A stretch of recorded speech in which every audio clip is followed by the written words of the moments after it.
Vou te fazer uma pergunta. Você é bonzinho? Então se prepara que eu vou te contar a história de O Idiota, do Dostoiévski. O príncipe Mishkin era o exemplo de um homem perfeitamente bom.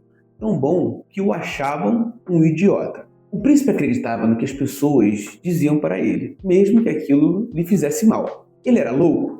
Não. Ele enxergava a maldade nas pessoas, seja a mentira, o vício, o abuso, a pilantragem. Mas ele também achava que o lado bom das pessoas poderia ser mais forte e que as pessoas poderiam mudar com isso. Para ele, o lado bom das pessoas ia sempre superar o lado ruim. Então, cada vez que humilhavam ele, quando sacaneavam, quando faziam troça dele, ou quando o enganavam, ou quando caloteavam ele, tudo bem, ele perdoava. O príncipe Mishkin era tão bom que ele perdoou até o seu próprio amigo que tentou matá-lo. Tem um trecho no livro em que está escrito o seguinte: o burro é bom e útil.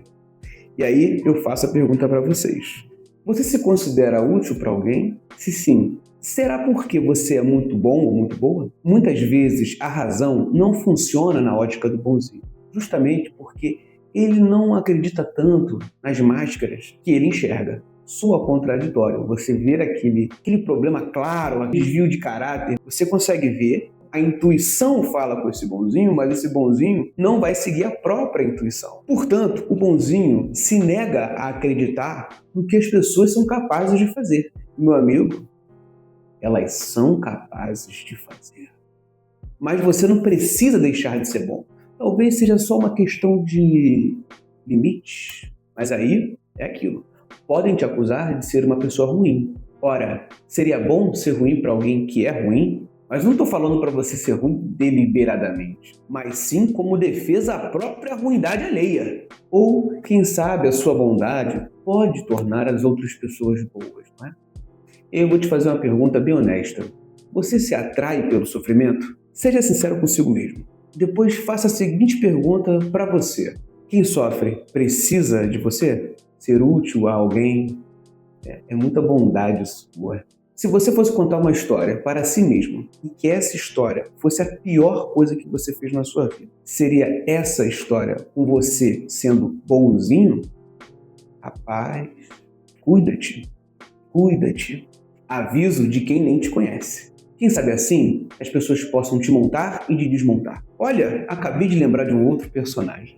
O nome dele é Galilei. Ele é um simples estivador na comédia de Bertolt Brecht, chamada Um Homem é um Homem. Galilei sai para comprar peixe para sua esposa e nunca mais volta. Ele foi desmontado por uma viúva e 3 soldados. Mas como assim desmontado? Ele era um homem muito suscetível. Diferente do príncipe Mishkin, ele não era nem bom nem ruim. Ele só não tinha identidade, convicção. Ele só existia. Basicamente, os 3 soldados precisariam de mais um soldado para completar o seu grupo, que era o grupo de metralhadoras, porque se eles não tivessem com os 4 soldados, eles seriam fuzilados. Porque cada grupo de soldados tinha que ter 4 soldados. Na ausência do 4º soldado, que eles perderam no meio do caminho, eles precisam encontrar alguém para substituir ele. E eles encontram o Galilei, que era a pessoa perfeita para cumprir o papel de ser o 4º soldado. Galilei era o homem perfeito para ser manipulado e, com isso, responder aos interesses daquele grupo. Porque Galilei tinha um defeito muito severo. Ele não sabia dizer não. Logo, eles mandavam Galilei e Galilei fazia. Este homem mudou a sua roupa, mudou a sua profissão e mudou a sua identidade. Agora, Galilei se chama Jeriah Jeep, 4º soldado do grupo de metralhadoras, disposto a atirar sem piedade em um campo de refugiados na Índia, de um simples estivador a um homem sanguinário. Você sabe dizer não? Nossas piores histórias, às vezes, acontecem porque não sabemos dizer não. Não é mesmo? Voltando para o príncipe, dizer a verdade já era suficiente para o arrependimento necessário a mudanças. Mas quando as pessoas diziam as verdades para o príncipe, era só um meio delas tirarem a culpa que elas carregavam. E assim o príncipe se tornava um receptáculo dessas dores, dessas culpas. Porque o príncipe não as julgaria. E o príncipe também tinha a virtude da verdade. Ele não mentia. Aí lembrei de Antígona. Antígona, a tragédia de Sófocles, nos ensina sobre o caminho da justa medida.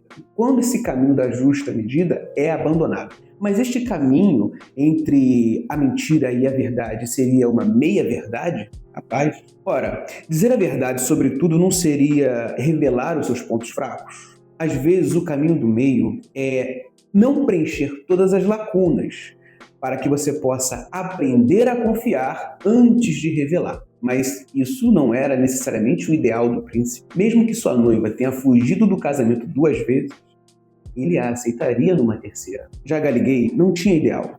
Ele só fazia, como um robô que poderia ser montado, desmontado, reconfigurado. Parece que Galilei olhava para uma tela com um anúncio dizendo o seguinte: aponte sua câmera para o QR Code. E aí, ele apontava, ele comprava, ele apostava. Esse é o nosso Galilei. Mas e você? Quem é? Se você gostou do vídeo, se inscreva e dê um like. Assim, você ajuda o canal a crescer.